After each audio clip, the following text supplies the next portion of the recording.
सर्व गुरुजन वर्गांना नमस्कार।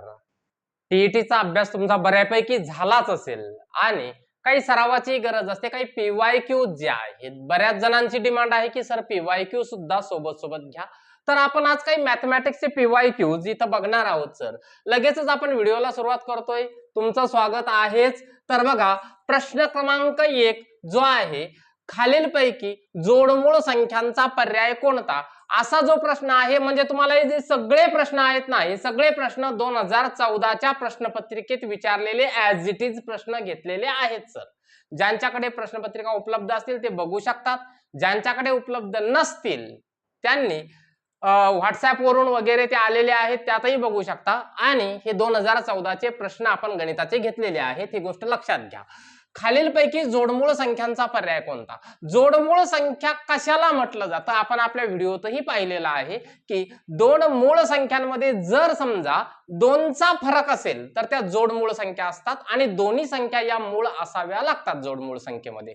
सहमूळ संख्येमध्ये तशी काही आवश्यकता नसते की दोन्ही संख्या मूळ असाव्याच लागतील, असं काही नाही। पण जोडमूळ संख्येमध्ये दोन्ही संख्या या मूळ संख्या असाव्याच लागतात। 1 ते 100 पर्यंत आपण 8 जोड्या पाहिलेल्या होत्या, तशाच 101 ते 200 पर्यंत आणखी काही 7 जोड्या आहेत, त्यातल्याच काही जोड्या देण्याचा प्रयत्न त्यांनी इथे केलेला होता।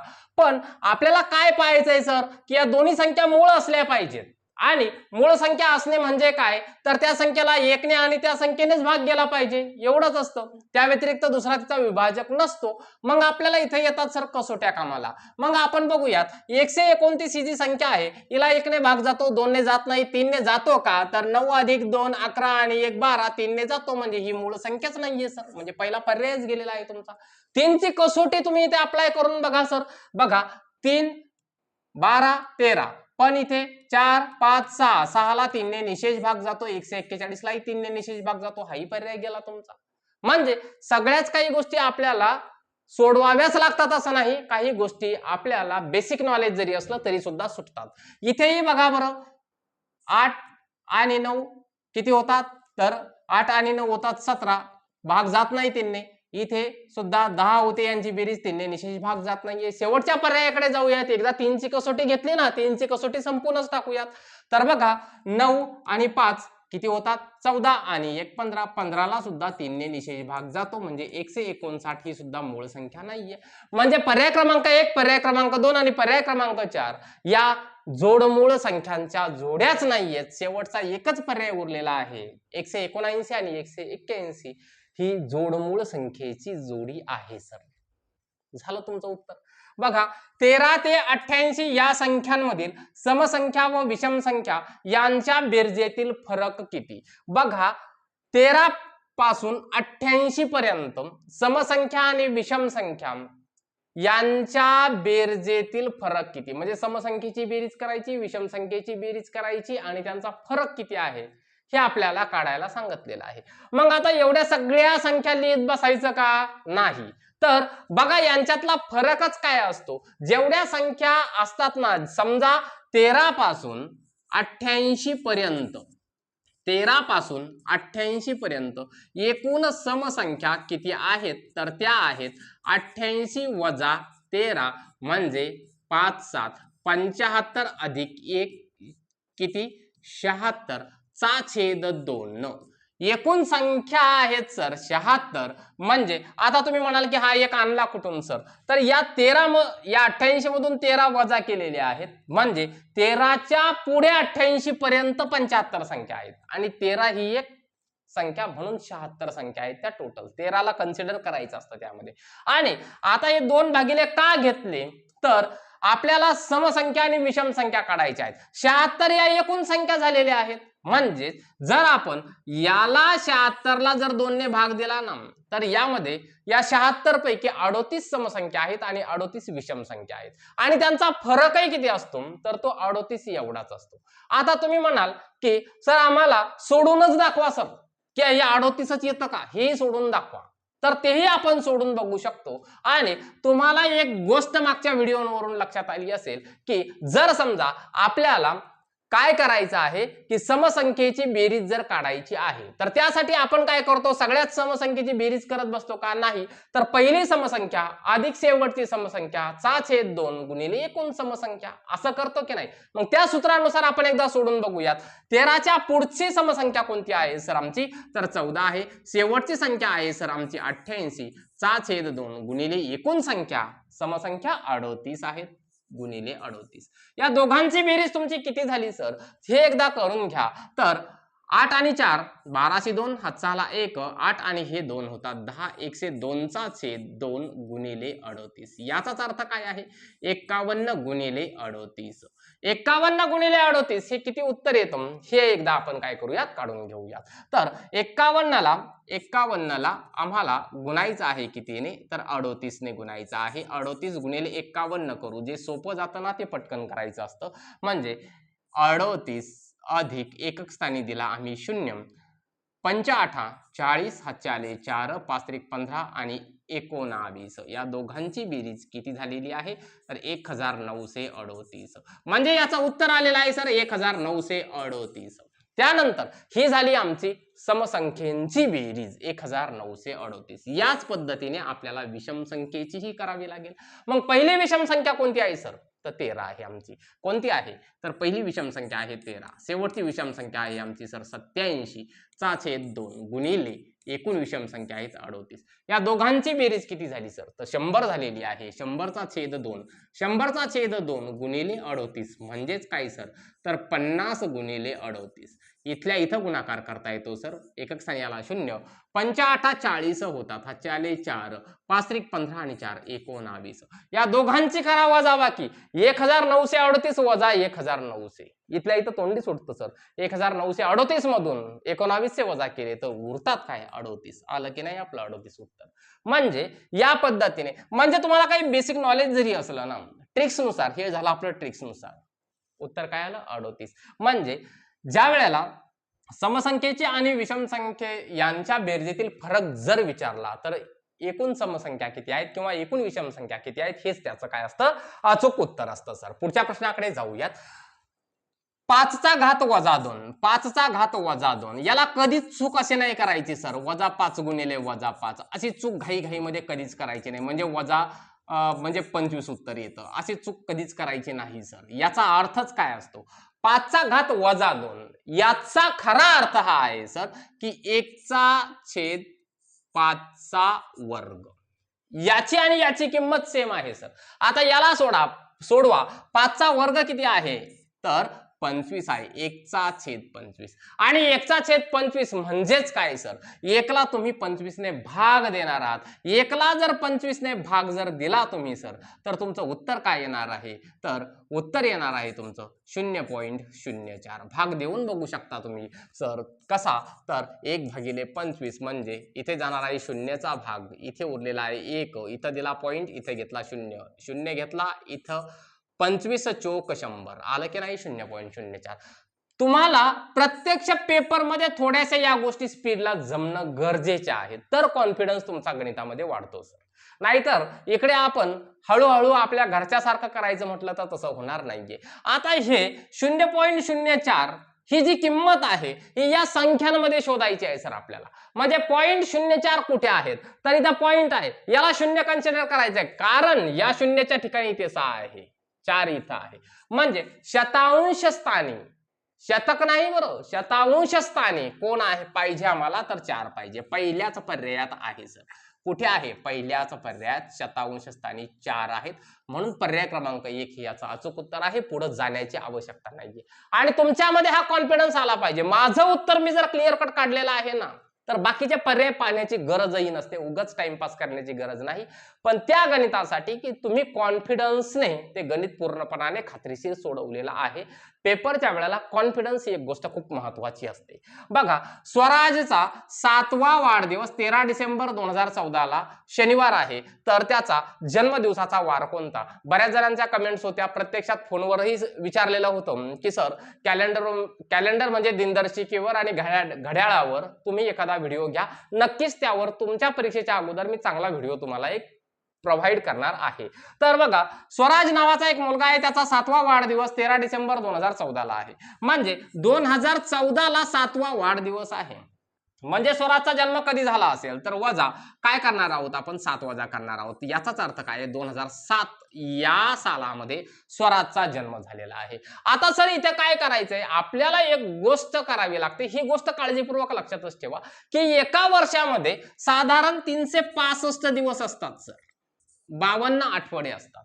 आणि बघा, एका आठवड्यामध्ये 7 वार असतात, हो की नाही. रविवार पासून शनिवार पर्यंत 7 वार असतात. या 365 ला तुम्ही जर 7 ने भाग जर दिला ना, तर बघा 7 5 35 होतात.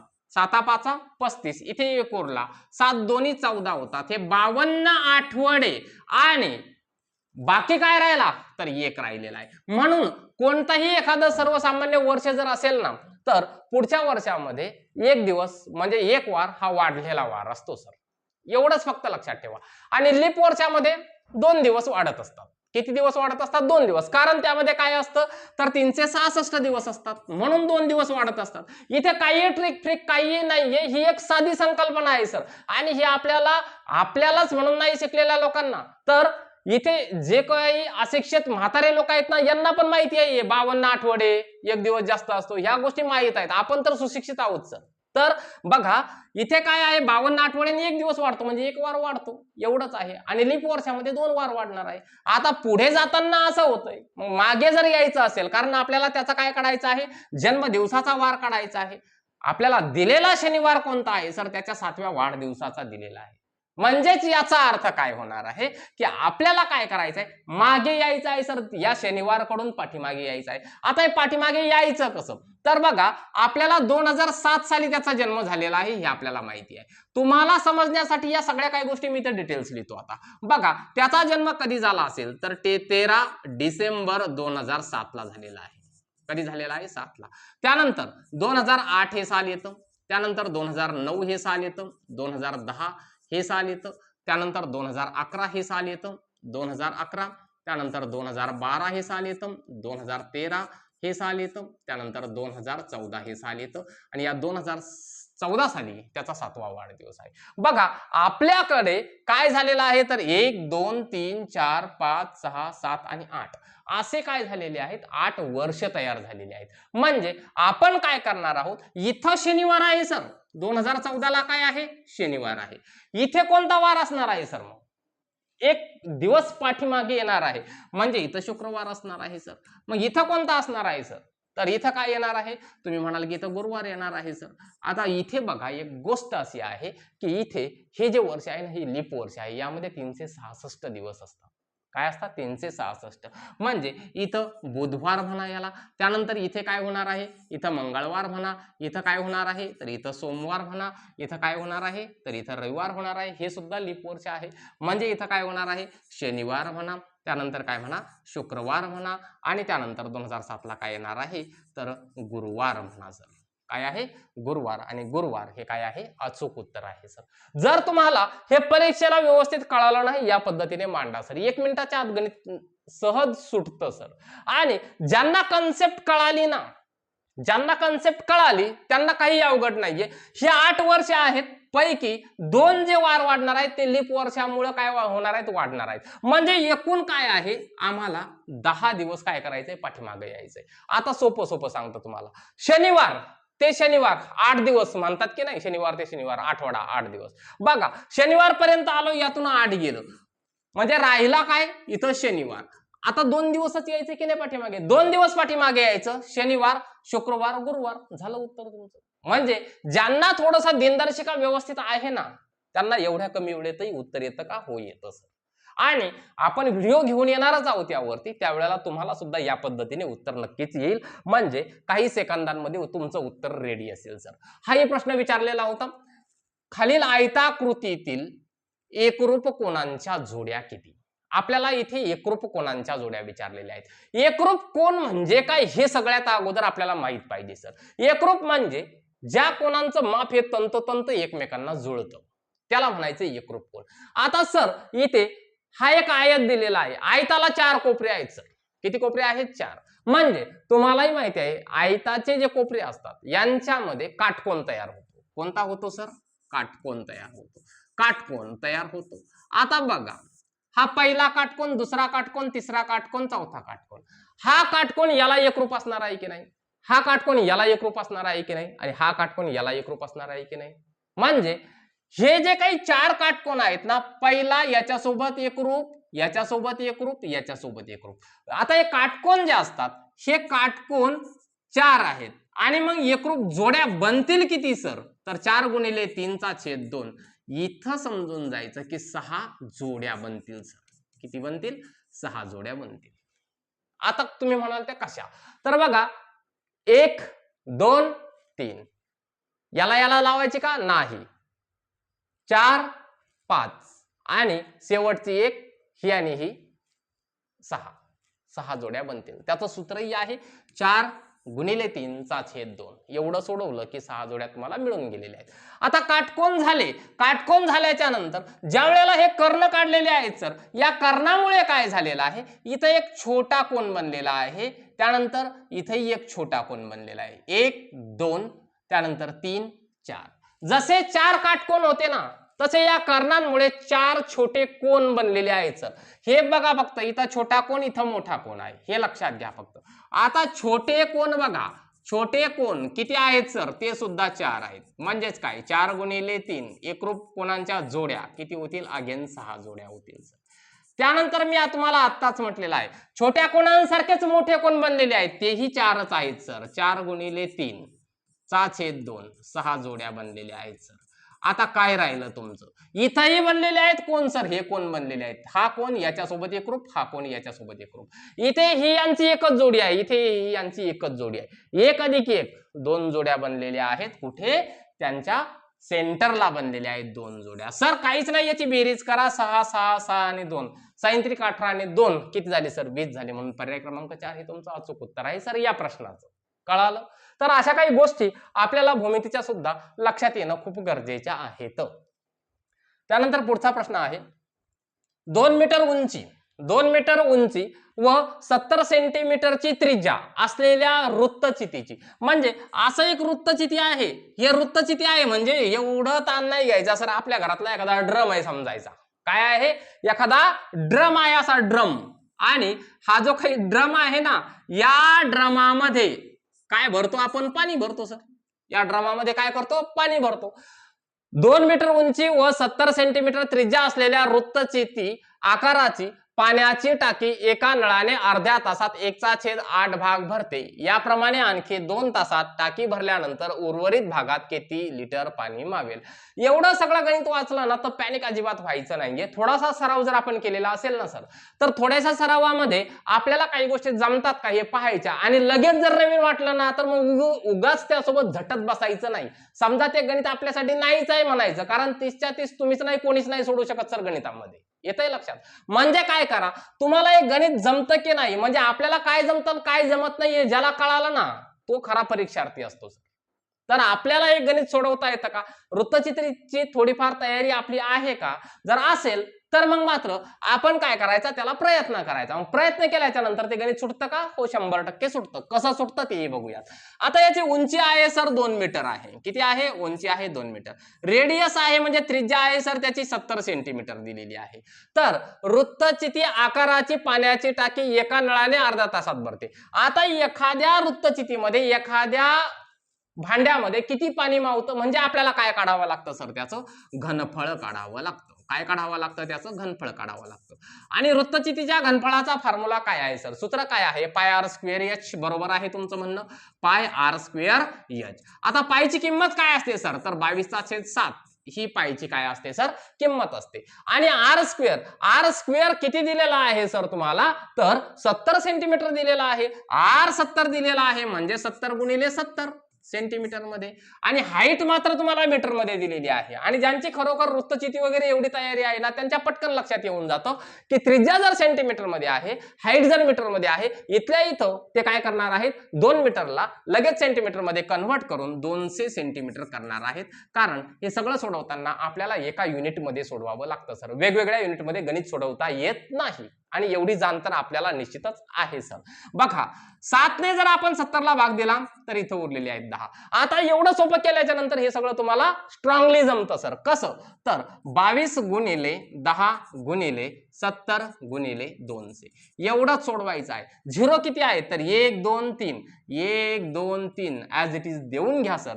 त्यानंतर 22 गुणिले 7 गुणिले 2 7 गुणिले 2 होतात किती 14 14 आणि 22 22 गुणिले 14 एवढंच आता आम्हाला सोडवायचं आहे. गुणिले 1 केला म्हणजे तो सारखाच राहणार आहे. 14 दोन्ही 28 हातचे आले 2 14 दोन्ही 28 आणि 30 काय झालेलं आहे 308. याच्या अगोदर लिहायचं आहे फक्त 308 म्हणजेच हे काय झालेलं आहे 3 लाख आणि 3 लाख आणि किती इथल्या 10चा शून्य घ्यायचा राहिला 1 2 3 4 म्हणजे इथे 4 शून्य पाहिजे सर आपले म्हणजे 30,80,000 हे काय झालेलं आहे तर आपलं घनफळ झालेलं आहे सर.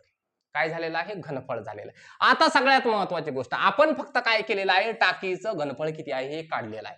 पण आता पुढे काय म्हटलेलं आहे एका नळाने अर्ध्या तासात 1/8 भाग भरते. याप्रमाणे आणखी 2 तासात टाकी भरल्यानंतर आता बघा अर्ध्या तासात काय होतं अर्ध्या तासामध्ये अर्धा तास काय करतो तर टाकीचा 1/8 भाग भरवतो.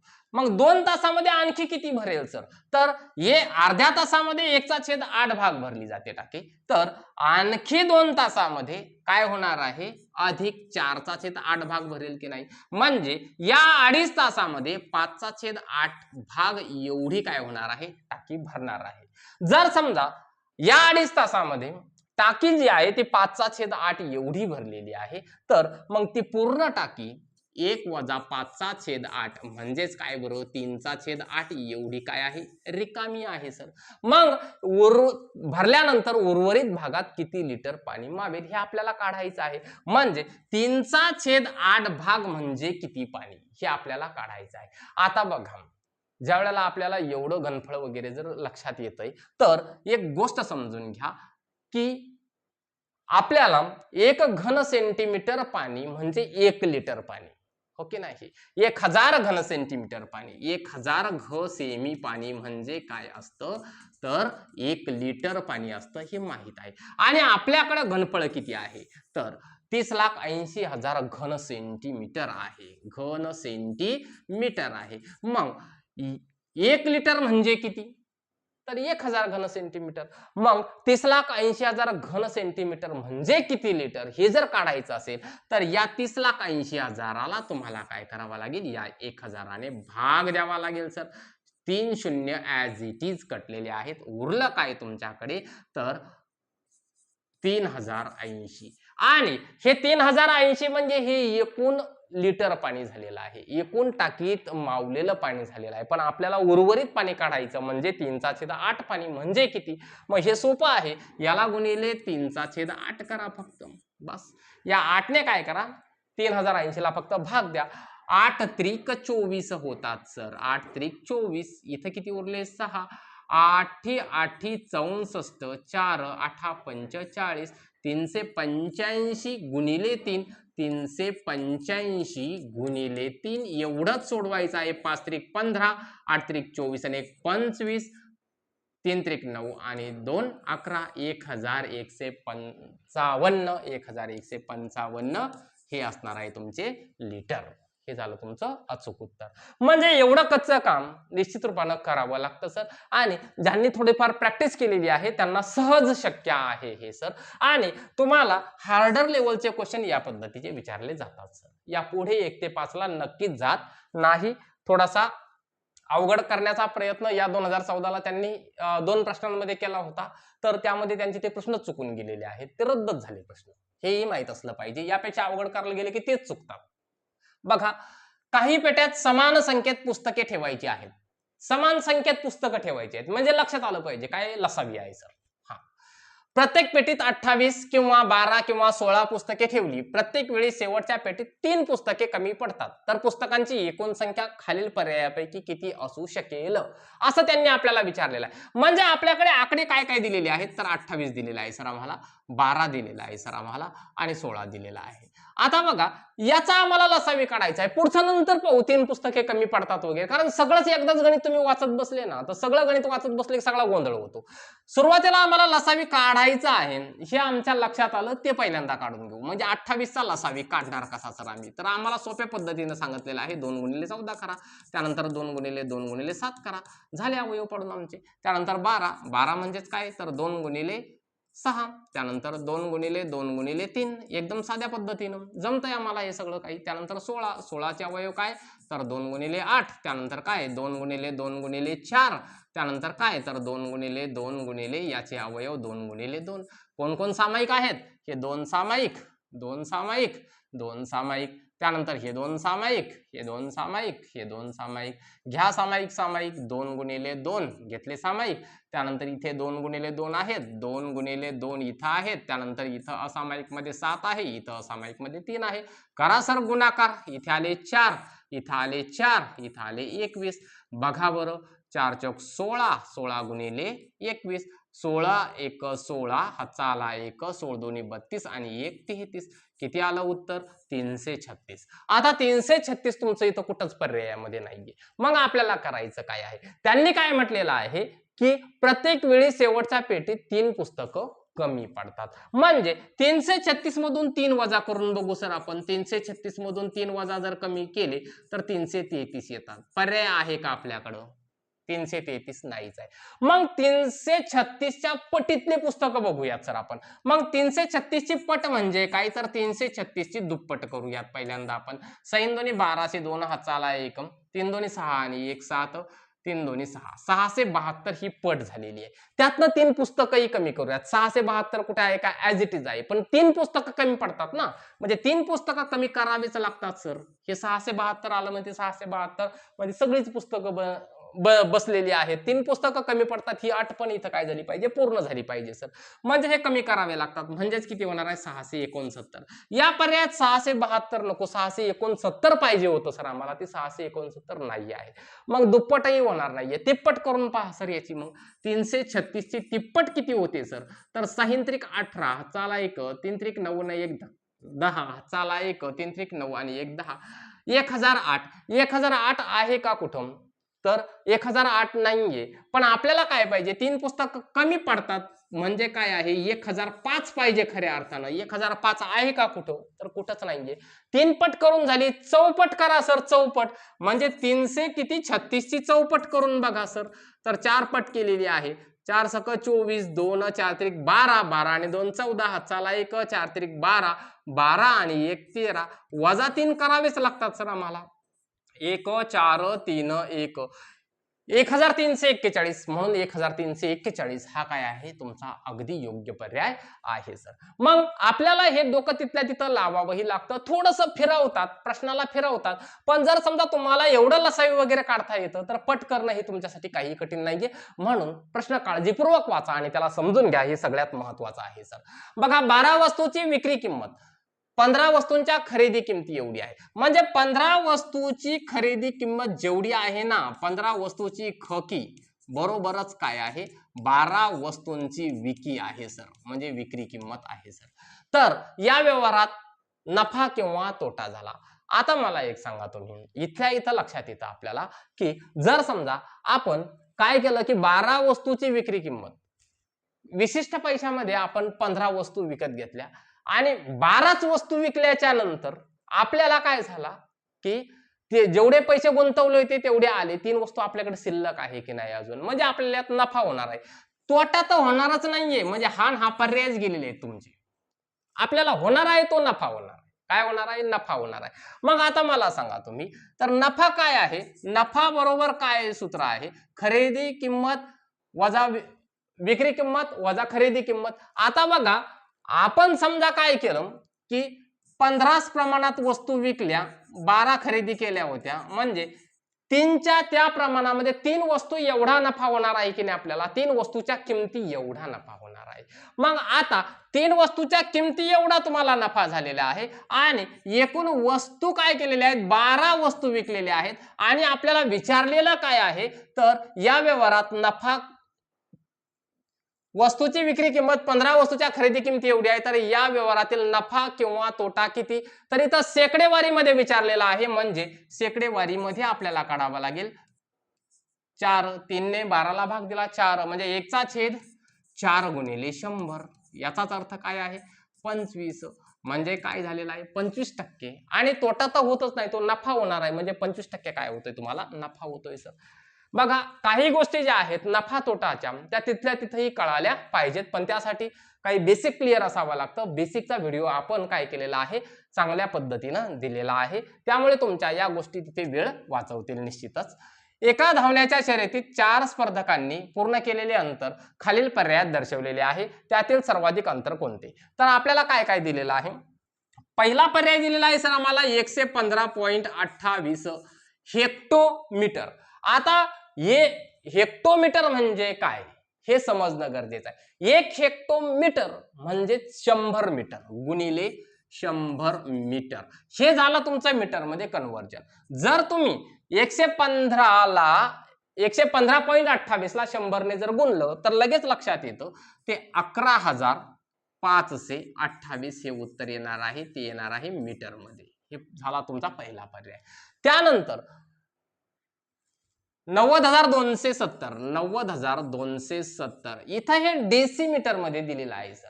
आता डेसिमीटर म्हणजे काय, तर 0.1 मीटर. याला जर इथे जर गुणलं तर याचं उत्तर काय येणार आहे, पॉइंट फक्त इथे येणार आहे, म्हणजेच काय 9,027 मीटर. हे तुमचं उत्तर येणार आहे सर. डेसिमीटर म्हणजे काय तर, आणि इथं हे तर मीटर मध्येच दिलेलं आहे. हे किती दिलेलं आहे मीटर मध्ये, तर 1272 म्हणजे 1272.1 मीटर, 1 मीटर. त्यानंतर शेवटचा पर्याय आहे आपल्याकडे 727.63 डेकामीटर. 727.63 डेका. डेका म्हणजे काय, तर गुणिले 10 करा, मीटर मध्ये कन्व्हर्जन होईल. म्हणजे 7,276. 7,276 म्हणजे 10 ने गुणलं याला, बरं इथे 0.3 मीटर. आता यामध्ये सगळ्यात मोठी किंमत कोणती आहे, तर 11,528 ही मोठी किंमत आहे. म्हणजे पर्याय क्रमांक 1 काय होतंय, तुमचं अचूक उत्तर होतंय सर. म्हणजे आपल्याला युनिट माहित असणं खूप गरजेचे आहे. आपण सगळ्या युनिटला काय केलेलं आहे, मीटर मध्ये कन्वर्ट करून घेतलेलं आहे, कारण यामुळे आपल्याला तुलना करणं काय झालेली आहे, सोपी झालेली आहे. आता काही जणांना हे करण्याची गरज पडणार नाहीये. का पडणार नाहीये, तर त्यांना तोंडी तोंडी इथल्या इथंच ती किमती टाकतील आणि लगेच सॉल्व्ह करतील सुद्धा. एका घड्याळातील मिनिट काटा व तास काटा यांच्यात सकाळी 8 ते दुपारी 12 वाजेपर्यंत होणाऱ्या काटकोनांची संख्या संध्याकाळी 4 ते 6 वाजेपर्यंत होणाऱ्या काटकोनांच्या संख्येपेक्षा कितीने जास्त असेल. बघा, आता सकाळी आपल्याला 8 वाजल्यापासून ते 12 वाजेपर्यंत मिनिट काटा आणि तास काटा यांच्यामध्ये काटकोन किती वेळा होतो हे पहिल्यांदा काढावं लागेल. मग आता मला एक सांगा म्हणण्यापेक्षा एक गोष्ट लक्षात ठेवायची आहे की एका तासामध्ये तास काटा आणि मिनिट काटा यांच्यामध्ये काटकोन हा 2दा होत असतो सर. एका तासामध्ये 2दा होतो. अपवाद आहे 9 आणि 3च्या ठिकाणी. ज्या वेळेला तास काटा 9च्या ठिकाणी आणि 12च्या ठिकाणी आल्याच्या नंतर काय होत असतो, काटकोन होत असतो. पण 9 वाजताना ती स्थिती होते आणि 12 वाजतानाही ती स्थिती होत असते. म्हणजे काय आहे, इथं 9 आलेले आहेत सर. 9 कसे आलेले आहेत, तर 8 वाजल्यापासून 9 वाजेपर्यंत, 9 वाजल्यापासून 10 वाजेपर्यंत, 10 वाजल्यापासून 11 वाजेपर्यंत आणि 11 वाजल्यापासून 12 वाजेपर्यंत. म्हणजे काय होणार आहे, इथं 2 वेळा, इथं 2 वेळा, इथं 2 वेळा, इथं 2 वेळा. पण 9 वाजता आणि 12 वाजता तो जो अँगल बनतो ना एक वेळा, तो सेम अँगल बनत असतो. म्हणून इथं हे जरी समजा 8 वेळा काटकोन होत असले तरी त्यातून एक जो काही अँगल आहे ना 90 डिग्री वाला, तो सेम अँगल बनतो. म्हणजेच सकाळी 8 वाजल्यापासून 12 वाजेपर्यंत 7 वेळा मिनिट काटा आणि तास काटा हे काय करतात, काटकोन बनवतात. मग आता पुढे पाहायचंय आपल्याला 4 वाजल्यापासून 6 वाजेपर्यंत. 4 वाजल्यापासून 5 वाजेपर्यंत दोनदा बनतो सर, आणि 5 वाजल्यापासून 6 वाजेपर्यंत दोनदा बनतो. इथं काही 3 आणि 6 नाहीच आहे, इथं रिपीट अँगल होतच नाहीये, म्हणजे 4 वेळा काटकोन बनतो सर. म्हणजे इथं 7 वेळा बनतो, इथं 4 वेळा बनतो. मग साधा आहे, 7 वजा 4 करा 3, 3 वेळा जास्त काय बनेल, काटकोन बनेल. कधी? 8 ते 12 या वेळेमध्ये. एवढं सोपं होतं सर हे. घड्याळावरती निश्चित रूपाने तुम्हाला व्हिडिओ मी आणखी देणार आहे. खालील आकृतीत दाखवल्याप्रमाणे वर्तुळाकृती हिरवळीच्या जागेत चौकोन एबीसीडी असे आयताकृती मैदान तयार केले. त्यावेळी मैदानाची रुंदी जास्तीत जास्त 10.5 मीटर झाली आणि कंस DXC 60 अंश असेल तर वर्तुळाकृती जागेला 4 पदरी आपल्याला कुंपण घालायचं आहे, तर एकूण किती मीटर तार लागेल. अशा पद्धतीचा एक प्रश्न इथे विचारलेला आहे. थोडासा पेनचा एकदा कलर चेंज करून घेतो, जेणेकरून तुम्हाला दिसायला अडचण येणार नाही, कारण व्हाईट वरती आता थोडंसं आपल्याला घ्यावं लागणार आहे. तर बघा सर, इथे एक वर्तुळ दिलेला आहे आणि या वर्तुळामध्ये एक असा आयत दिलेला आहे. एक सगळ्यात महत्वाची गोष्ट ही समजून घ्यायची सर, आयतामध्ये समोरच्या बाजू सेम टू सेम असतात. ही बाजू जी आहे ती 10.05 मीटर आहे, मग ही पण किती असणार आहे, तर 10.5 मीटर असणार आहे सर, 10.5 मीटर असणार आहे. म्हणजे DC ही बाजू जी आहे ना ती 10.5 मीटर एवढी असणार आहे सर. आणि ही DC काय आहे सर, एक जीवा आहे सर. आणि यामध्ये DXC हा काय आहे सर, कंस म्हणतात सर याला, कंस. आणि हा जो कंस आहे ना सर, याचं माप त्यांनी देऊन ठेवलेलं आहे सर 60 अंशाचं. किती अंशाचं, 60 अंशाचं. आता मला एक सांगा तुम्ही, कोणतंही वर्तुळ जर असेल तर त्याला एक केंद्रबिंदू असणार आहे की नाही सर, असा केंद्रबिंदू असणार आहे. हा केंद्रबिंदू दिला सर. या केंद्रबिंदू पासून मी इथं या D पर्यंत एक रेषा काढली आणि या C पर्यंत एक रेषा काढली सर. आता बघा याला नाव देतो मी, इथं एखादं O नाव देतो. म्हणजे OD काय आहे सर, ही त्रिज्या आहे सर, त्रिज्या. आणि OC पण काय आहे सर, तर त्रिज्या आहे. काय आहे, ही त्रिज्या आहे. बघा आता थोडंसं काळजीपूर्वक लक्ष द्या इथे. जर समजा या कंसाचं माप जे आहे ना ते 60 अंश आहे, म्हणजे हा जो बनलेला कोण आहे ना सर, तर हा सुद्धा 60 अंशाचा आहे. काय आहे, 60 अंशाचा आहे. आणि त्रिकोणामध्ये तीनही कोणाच्या मापाची बेरीज काय असते सर, तर 180 अंश असते. बघा हा 60 अंशाचा कोण आहे, हाही 60 अंशाचा कोण बनतो, एकरूप आहे. हाही 60 अंशाचा कोण बनतो, एकरूप आहे. तीनही कोण जर समजा 60-60 अंशाचे आहेत, तर हा बनलेला त्रिकोण काय आहे, तर समभुज त्रिकोण आहे सर. समभुज. समभुज म्हणजे काय, त्याच्या सगळ्या भुजा म्हणजे सगळ्या बाजू सारख्याच लांबीच्या आहेत. एक बाजू माहित आहे सर तुम्हाला, कोणती माहित आहे, ही खालची DC बाजू माहित आहे, तिची लांबी आहे सर 10.5. जर ही 10.5 आहे तर ही सुद्धा 10.5 आणि OC सुद्धा 10.5च आहे सर. म्हणजे 10.5 ही काय आहे, ही बाजू सुद्धा 10.5 आहे. आणि या त्रिकोणाची ही बाजू काय आहे, तर या वर्तुळाची त्रिज्या आहे सर. मग या वर्तुळाची त्रिज्या किती आहे, 10.5 आहे सर. काय आहे, 10.5 आहे. आणि तुम्हाला गरजेचं हेच आहे सर, वर्तुळाची तुम्हाला रेडियस माहित पडली ना 10.5, म्हणजे आता तुम्ही वर्तुळावर काहीही करू शकता. वर्तुळावर काहीही करू शकता. आता काहीही करू शकता म्हणजे काय, कुंपणही घालू शकता, सगळ्या काही गोष्टी करू शकता. आता कसं करायचं ते सुद्धा बघायचंय आपल्याला. इथं याला कुंपण घालायचं आहे म्हणजे परीघ घाला कुंपण घालायचं आहे सर. मग याचा आपल्याला परीघ काढावा लागेल सर. काय करावं लागेल, परीघ काढावा लागेल. आणि वर्तुळाच्या परिघाचं सूत्र काय आहे सर, तर 2πr हे सूत्र आहे सर वर्तुळाच्या परिघाचं. 2πr म्हणजेच काय, 2 मल्टिप्लाय पायची किंमत 22/7 असते सर. आणि आर ची किंमत किती आहे, तर 10.5 ही काय आहे, आर ची किंमत आहे सर. म्हणजे 7 ने या 10.5 ला भाग जातो का सर, जातो. बघा 7 1 7, खाली उरले 3, 7 5 35 गेला की ना भाग 1.5 चा. म्हणजेच काय, 2 गुणिले 22 होतात 44 गुणिले 1.5. 1.5 ने 44 ला तुम्ही गुणायचं आहे. याला 15च कन्सिडर करा. 15 चोक 60 होतात, हातचे 6 आले. 15 चोक 60 आणि 6 66. इथे पॉइंट आहे ना, द्या इथे पॉइंट. उत्तर आलं तुमचं किती सर, 66. 66. आणि हे जे उत्तर आहे हे मीटर मध्ये आहे, म्हणजे हे सुद्धा मीटर मध्येच येणार आहे. म्हणजे हा जो परीघ आहे, हा परीघ आहे सर तुमचा 66 मीटरचा. किती मीटरचा? 66 मीटरचा. पण आपल्याला काय म्हटलेलं आहे, जागेला 4 पदरी कुंपण घालायचंय सर. एकदा कुंपण घालणं म्हणजे 66 मीटर तार लागतो. तर 4 वेळेस कुंपण घालायचं म्हणजे 4 न गुणावं लागेल. म्हणजे 6 चोक 24, हातचे आले 2, 6 चोक 24 आणि 2 26, 264 मीटर एवढा काय करावा लागेल, तार वापरावा लागेल. 264 म्हणून पर्याय क्रमांक 2 हे काय आहे, याचं अचूक उत्तर होणार आहे सर. पुढच्या प्रश्नाकडे आपल्याला जायचं आहे. त्यानंतर पुढचा प्रश्न काळजीपूर्वक लक्षात घ्या. आपल्याकडे 6 0 7 3 हे बघा, हे दिसत सोपं जरी असलं ना तरी इथे थोडीशी मायनर मिस्टेक होण्याची शक्यता असते. बघा, यातील प्रत्येक अंक एकदाच वापरून जास्तीत जास्त किती समसंख्या तयार होतील? कंडिशन आहे बरं इथं दिलेली, समसंख्या ही कंडिशन आहे सर. आणि समसंख्या बनते कधी सर? तर ज्या वेळेला एकक स्थानी सम अंक असेल तरच बनते. आपल्याकडे 2 अंक हे सम आहेत सर. कोणता अंक? एक 0 आहे आणि एक 6 आहे. पहिल्यांदा आपण एकक स्थानी 0ला वापरूयात सर. कोणाला वापरूयात? 0ला. 0ला जर एकक स्थानी जर आपण वापरलं तर हजार स्थानावरती काय काय वापरू शकतो आपण? तर इथं 6 वापरू शकतो. त्यानंतर 7 3 वापरू शकतो. त्यानंतर हजार स्थानावर इथं 6. यांचीच अदलाबदल आपण केलेली आहे. एकक स्थानावर 0 ठेवलेला आहे. त्यानंतर एकक स्थानावर पुन्हा 0च आपण ठेवलेला आहे. आणि जसा हजार स्थानावर 6 वापरला होता 0, तर एकक स्थानावर घेतलेला आहे. त्यानंतर 7 वापरूयात हजार स्थानावर. त्यानंतर 6 आणि 3 राहिलेले आहेत ते इथे वापरूयात. त्यानंतर 7 इथे, 3 आणि 6 इथे, 0 इथेच वापरलेला आहे. एकक स्थानावर अगेन 0 वापरला. हजार स्थानावर कोण वापरायचा राहिला? तर 3 वापरायचा राहिला. म्हणजे कोण राहिलं? 7 आणि 6 राहिलेले आहेत. 3 इथे, 6 7 आणि 0 इथे. बघा, या किती संख्या तयार झाल्या? 6 संख्या तयार झाल्या एकक स्थानी 0 वापरून.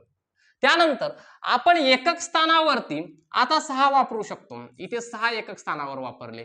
पण हजार स्थानावर कधीच आपल्याला 0 वापरता येईल का? नाही वापरता येणार. इथं 7 वापरले आपण. इथं 0 आणि 3 वापरले. 7 इथे वापरले, 3 0 6 इथे वापरलेले आहेत. पुन्हा एकदा एकक स्थानावर आम्ही 6 वापरलेले आहेत. आणि इथे काय वापरू शकतो आम्ही? तर इथे 3 वापरू शकतो. 7 आणि 0 इथे वापरू शकतो. इथे 3 वापरले, 0 आणि 7 इथे वापरले, 6 एकक स्थानी वापरलेले आहेत. एवढ्याच संख्या काय होणार आहेत सर? बनणार आहेत. कारण हजार स्थानावर आम्ही 0 वापरू शकत नाही. तर या 6 संख्या आणि या 4 संख्या एकूण किती बनलेल्या आहेत? तर 10 संख्या बनलेल्या आहेत, समसंख्या. जर तुम्हाला इथं 0 जर नसता तर त्यावेळेला किती संख्या बनतात वगैरे असेही प्रश्न विचारले जाऊ शकतात. किंवा एकूण विषम संख्याही विचारल्या जाऊ शकतात. किंवा एकूण संख्याही विचारल्या जाऊ शकतात. सम विषम किती तयार होतील तेही विचारलं जाऊ शकतं. तर त्यावरती सुद्धा आपण स्पेशली एखादा व्हिडिओ घेऊयात. दोन संख्यांचा बेरजेचा वर्ग 3969 असून त्याच दोन संख्यांचा गुणाकार 972 आहे, तर त्या संख्येतील फरक किती असं आपल्याला विचारलेलं आहे. सर, आपल्याकडे दोन संख्या आहेत. एक संख्या आहे समजा ए आणि दुसरी संख्या आहे बी. काय म्हटलेलं आहे? दोन संख्यांच्या बेरजेचा वर्ग. या दोघांची बेरीज केली आणि त्याचा वर्ग जर केला ना तर त्याचं उत्तर येतं सर 3969. हे उदाहरणातच दिलेलं आहे सर आम्हाला. त्याच दोन संख्यांचा गुणाकार म्हणजे ए गुणिले बी याचं उत्तर काय येतं सर? तर 972 येतं सर. एवढा आम्हाला दिलेला आहे. तर त्या संख्येतील फरक किती? तर ए वजा बी बरोबर किती हे आम्हाला काढायचं आहे सर. मग आता आपल्याला एवढं सगळं दिलं तर काढायचं म्हणजे काहीतरी सूत्र माहित असावं लागतं सर आपल्याला. मग सूत्र काय आहे? तर एक सूत्र लक्षातच ठेवा. ए वजा बी चा वर्ग हे सूत्र आहे सर. ए वजा बी चा वर्ग म्हणजे काय? ए अधिक बी चा वर्ग वजा 4ab हे सूत्र आहे सर. 8वी 9वी 10वी ला आपण या गोष्टी शिकलेलो आहोत. ए वजा बी चा वर्ग बरोबर ए अधिक बी चा वर्ग वजा 4ab. फक्त आपल्याला काय करायचं? ए अधिक बी ची किंमत दिलेली आहे ती यामध्ये टाकून घ्या सर. ती आहे 3969 आणि 4 ab ची किंमत आहे. ab म्हणजेच ए गुणिले बी याची किंमत आहे सर 972. बघा 972 गुणिले 4 करून घ्या तर 972 गुणिले 4 होतात किती? 4 दोन्ही 8, 7 चोक 28, हातचे आले 2, 9 चोक 36 आणि 2 38. काय उत्तर आलं? 3888. जे आलेलं उत्तर आहे ना सर हे 3969 मधून काय करावं लागेल? वजा करावं लागेल. म्हणजे 3969 वजा 3888. सोडवा सर याला. इथे उरला 1, इथे उरले 8, इथून हातचा गेलेला होता, म्हणजे इथं उरले 8, इथं 0, इथं 0, म्हणजे उत्तर आलं सर 81. 81 उत्तर कशाचं आलं? a वजा b चा वर्ग बरोबर 81. a वजा b चा वर्ग बरोबर 81 हे उत्तर आलेलं आहे. आणि आपल्याला काय पाहिजे? a वजा b ची किंमत पाहिजे. a वजा b च्या वर्गाची किंमत आपल्याकडे आहे. मग आपण काय करू शकतो? दोघांचेही वर्गमूळ घेऊ शकतो. म्हणजे वर्गमुळात 81 म्हणजेच किती? 9.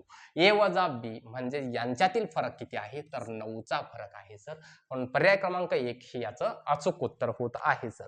व्हिडिओ जर आवडत असेल ना सर तर लाईक करून ठेवा, म्हणजे राहिलेले प्रश्न सुद्धा या पद्धतीने आपल्याला घेता येतील.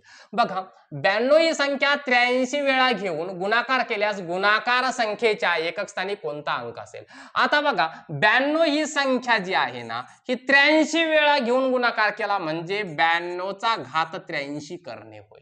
आपल्याला फक्त एकक स्थानच विचारलेलं आहे बरं, एकक स्थानी कोणता अंक येईल. म्हणजे 2 चा घात काय करायचा आहे? 83 वेळा करायचा आहे. बघा, आता इथे एक कन्सेप्ट आहे ती लक्षात घ्या. 2 चा घात 1 जर असेल ना, त्याचं उत्तर येतं 2. काय येतं? 2. 2 चा घात जर 2 असेल ना, एकक स्थानी येतात सर 4. 2 चा घात जर 3 असेल, याचा अर्थ काय आहे? तर 2 गुणिले 2 गुणिले 2, म्हणजेच इथं 4 4 दोन्ही 8, एकक स्थानी त्यावेळेला 8च येतात. 2 चा घात जर 4 असेल तर गुणिले 4, इथे काय आले आहेत? 8. 8 दोन्ही 16, एकक स्थानी 16 म्हणजे एकक स्थानी 6 येतात. 2 चा घात जर 5 असेल गुणिले 5, बघा 16 16 दोन्ही 32, एकक स्थानी काय येतात? अगेन 2 येतात.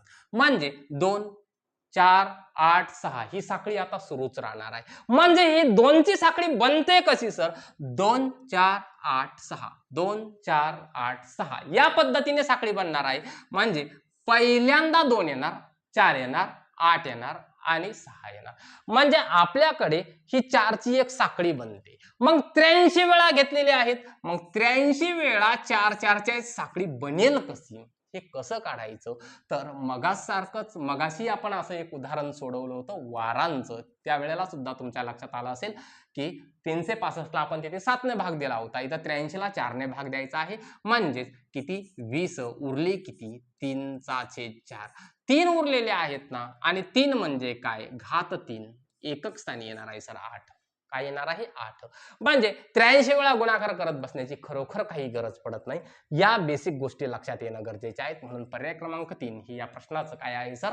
अचूक उत्तर आहे सर. पुढच्या प्रश्नाकडे आपण जाऊयात. एका वर्तुळावरील 7 बिंदू परस्परांशी एक एकदा जोडण्यासाठी बघा, असं एक वर्तुळ आहे. इथं असे कुठेही 7 बिंदू असतील ना, ते असे कुठेही असतील. हे 3 झाले, 4 झाले, 5 झाले, 6 झाले, 7 झाले. आता हे बिंदू इथून जोडला, हा इथून जोडला, हा इथून जोडला, हा इथून जोडला, हा इथून जोडला, हा इथं जोडला, असे बिंदू जोडायचे आहेत. मग हा याला जोडणार, हा याला जोडणार. मग असं करून का ते रेषा कधी मोजत बसणार आहे आपण? एवढी गिचड गिचड होईल सर की ते कळणारही नाहीये. कारण हा बिंदू तुम्ही काय करणार? इथेही जोडणार, हा बिंदू इथेही जोडणार, हा इथेही जोडणार, हा इथेही जोडणार, हा इथेही जोडणार. इथंच लक्षात येत नाही. पेपरला काय? पेपरला एक तर प्रेशरायझेशन जास्त असतं सर. तर बघा, एका वर्तुळावरील 7 बिंदू परस्परांशी एक एकदा जोडण्यासाठी 4 रेषाखंड काढलेले आहेत. 4 त्यांनी काढून दिलेले आहेत. तर जास्तीत जास्त आणखी किती रेषाखंड काढता येतील असं त्यांनी विचारलेलं आहे. आपल्याला सगळ्यात बेस्ट गोष्ट काय आहे? आपल्याला बिंदू किती दिलेले आहेत सर? 7 दिलेले आहेत. मग 7 दिलेले आहेत ना, म्हणजे आपल्याला ते हस्तांदोलन वगैरे ते प्रश्न जे आहेत त्या पद्धतीने करावं लागतं. 7 गुणिले 6 मागची नैसर्गिक संख्या 6/2 म्हणजे 7 सकम 42 6/2. ते जे बिंदू आहेत ना सर, ते 21 वेळा जोडले जातील. किती वेळा? 21 वेळा जोडले जाऊ शकतात. पण 4 वेळा ऑलरेडी जोडलेलेच आहेत. वजा 4 करा सर याला. 21 मधून 4 गेले, काय उरलं? 17 उरले. म्हणून 17 वेळा आणखी जोडता येतील सर.